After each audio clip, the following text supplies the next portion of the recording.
Hello friends, how are you doing today? This is Arjit Malaysia from Lit Macken here. Today, we are going to talk about one of the finest personality development books I have ever come across. Believe me, when I'm saying this, I can recollect all the fascinating lessons I have derived from this book, which are helping me immensely in many spheres of my life, be it my career, my relationship with people, and also the relationship with the most important individual for me, myself. The 4 Agreements by Don Miguel Ruiz mention the 4 agreements we need to make with ourselves to live a life of purpose, to live a life of freedom, and to live a life of true happiness. Friends, since Lit Macken does not compromise on content, the animated version will be divided into 2 parts, with the other part getting released by the end of next week, as it will be an injustice to the author if the video is not elaborated the way it's needed. This video can be a bit longer, as the first agreement forms the base of the second, the third, and the fourth agreement. If you would like Lit Macken to entertain and present more animated shorts, please subscribe to this channel and hit the bell icon to receive updates when Lit Macken uploads a new animated short. Domestication and the Dream of the Planet. Before we were born, the humans before us created a big outside dream that we call society's dream, or the dream of the planet. The dream of the planet is a collective dream of billions of smaller personal dreams which together create a dream of family, a dream of community, a dream of city, a dream of country, and finally, the dream of whole humanity. The dream of the planets includes all of society's rules, its beliefs, its laws, its religions, its different cultures and ways to be, its governments, its schools, social events and holidays. When a child is born, we introduce these rules into his or her mind via parents, school and religion. The adults around us hooked our attention and put information into our minds through repetition. This made us to learn how to behave in the society, what to believe and what not to, what is acceptable and what is not, what is good, what is bad, what is beautiful and what is ugly, what is right and what is wrong. As children, we didn't have the opportunity to choose our beliefs, right? But we agreed with the information that was passed to us from the dream of the planet via other humans. The only way to store information is by agreement. The outside dream might want to hook our attention. But friends, if we don't agree, we don't store that information. We agree to it, we believe it. We are good and the bad boys if we listen to our parents and bad if we don't. We are punished and rewarded multiple times a day depending on to what extent do we listen to our parents. As we grow up, our need for reward increases and so does the fear of not receiving the reward. Rewards our attention from teachers, friends, parents and society as a whole. As the time passes, we start pretending what we are not and start acting because we are afraid of being rejected. We fear abandonment. We fear rejection. And which is why we mask ourselves with falsehood to become more likable and accepted. We lose our self-identity and become a copy. And become a copy of whom? We become a copy of our parents' beliefs, society's belief and religion's belief. And when we become mature enough and try to rebel, we learn the word no to protect our freedom. And that need for freedom keeps on increasing unless and until we become self-domesticated. In your whole life, nobody has abused you more than you have abused yourself. If someone abuses you a little more than you abuse yourself, you will probably walk away from the person as the relationship you believe is toxic.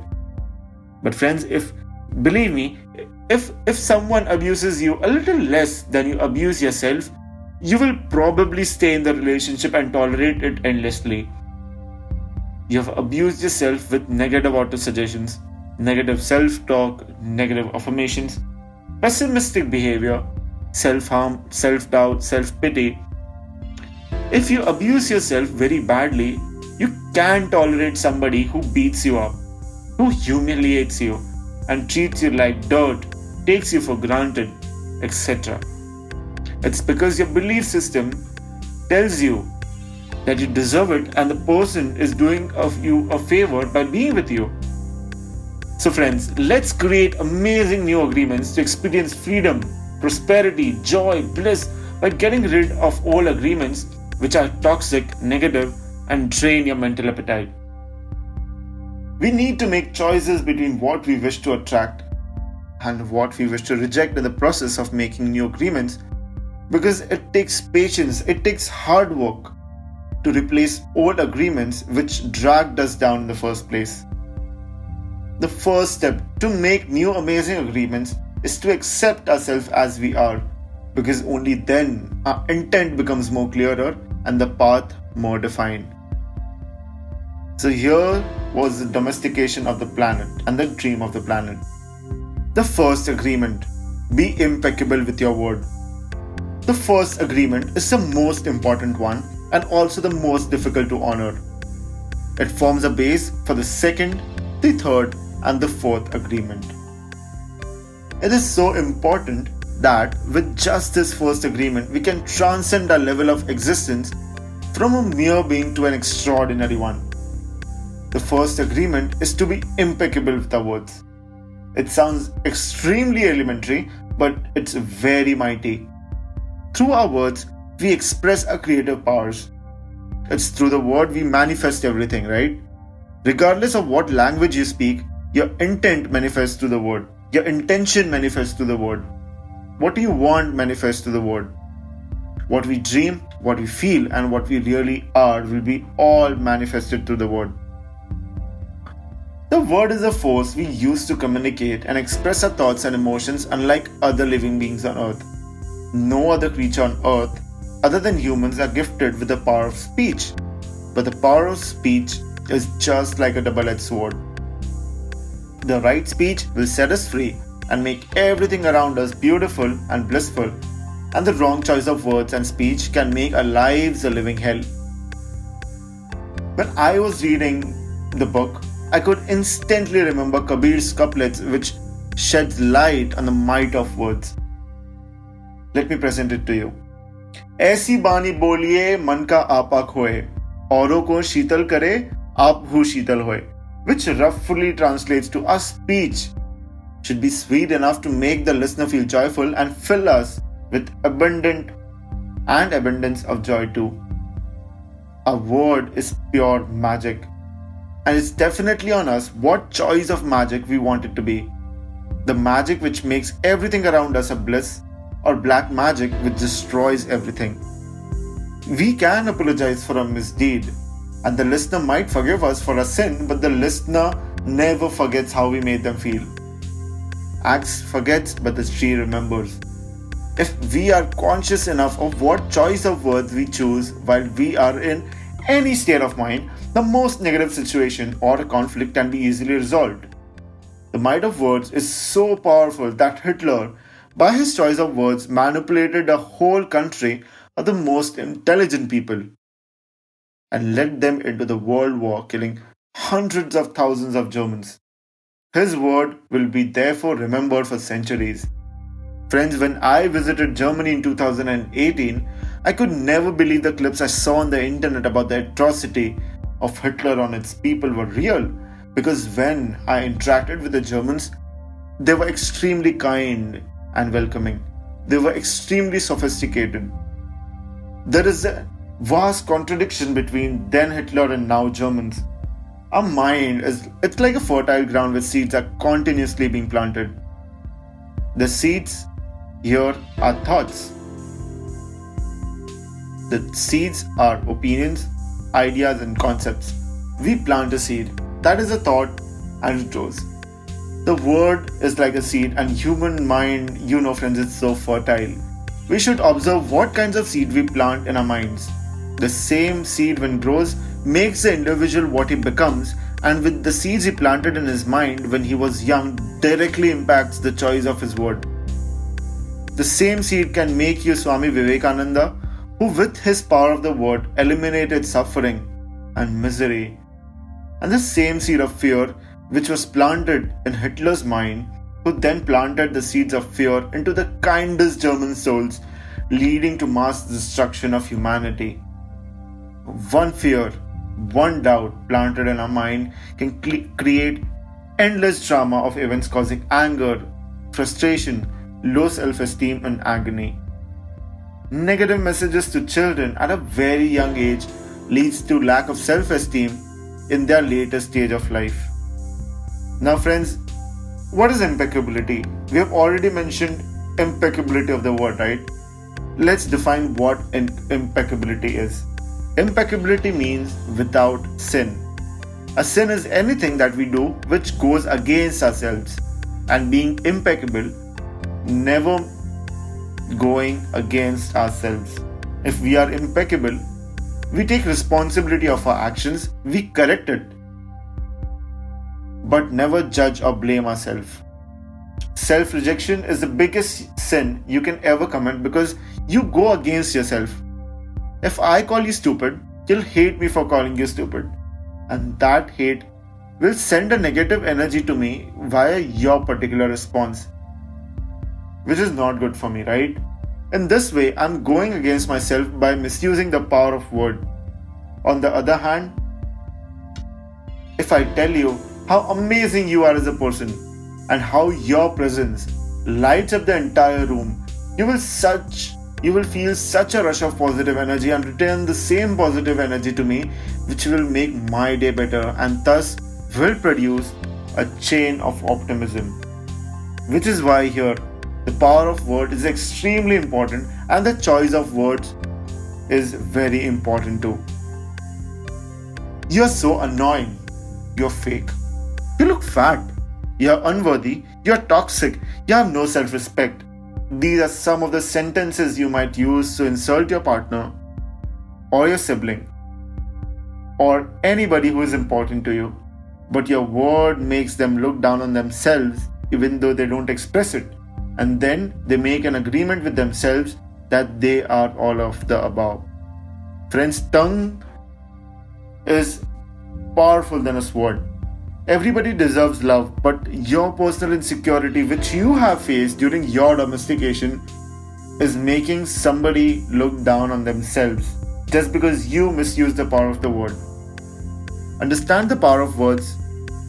They have the ability to change the world for the better or worse. Second agreement. So from the first agreement, we can conclude that first, tongues are mightier than the sword. The second one, you are more toxic to yourself if you try to put somebody else down. The third one, a person's tongue can give you the taste of his heart. He who controls his speech has the world kneeling before him. And the fourth one, your choice of words has a direct impact on your subconscious mind, your relationships, career, and your spiritual growth. Make sure you choose it wisely. So friends, let's proceed to the second agreement. Now, what is second agreement? The second agreement is don't take anything personally. If anybody on the street calls you stupid, and if you agree to it, you take it personally because you agree to it, whatever was said. Personal importance or taking things personally is the maximum form of selfishness because we assume everything is about ourselves. But nothing other people do is because of you. It is because of themselves. Even when a situation like this seems so personal, even if others insult you directly, it has nothing to do with you. What they say, what they do, and the opinions they give are according to the agreements they have in their own minds. Their point of view comes from all the programming they received during their domestication. If somebody gives you an opinion and calls you fat, don't take it personally because the truth is that this person is dealing with his own feelings and self-judgment. And not taking things personally isn't only about the negative opinions and words of others. Even positive appreciation and compliments should not be taken personally because it's still about how they are as a person and not you. This makes you feel balanced. You remain unaffected by the situations and the people around. When we really see other people as they are without taking it personally, we can never be hurt by what they say or what they do. If somebody is furious at you, speaks ill about you, it is because they are afraid. If someone is not treating you with love and respect and take your presence for granted, it is a gift if they walk away from you. If that person doesn't walk away, you'll surely endure many years of suffering with him or her. Self-love and self-acceptance are the key to discard suffering. When you make it a strong habit not to take anything personally, you avoid many upsets in your life. Your jealousy, your anger and envy will all disappear, and your sadness will simply disappear if you don't take things personally. If you make the second agreement a habit, the darkest of spells like opinions, gossips, and poison won't have any effect on you.